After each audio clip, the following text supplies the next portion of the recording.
ইনশাল্লাহ আলহামদুলিল্লাহ আমি এই রায় সন্তুষ্ট এবং এই রায় যখন বাস্তবায়ন হবে তখন আমি 100% সন্তুষ্ট হব।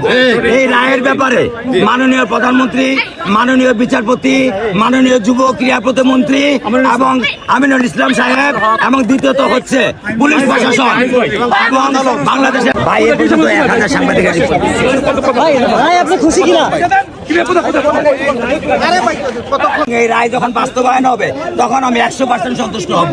এই রায়ের ব্যাপারে মাননীয় প্রধানমন্ত্রী, মাননীয় বিচারপতি, মাননীয় যুব ক্রীড়া প্রতিমন্ত্রী এবং আমিনুল ইসলাম সাহেব এবং দ্বিতীয়ত হচ্ছে পুলিশ প্রশাসন এবং বাংলাদেশের জনগণ এবং সাংবাদিক মিডিয়া যারা আমাকে সাহায্য করেছেন, স্বরাষ্ট্রমন্ত্রী, অন্য যারা আছেন আইনমন্ত্রী, তারা সবাই আমাকে সাহায্য করেছেন।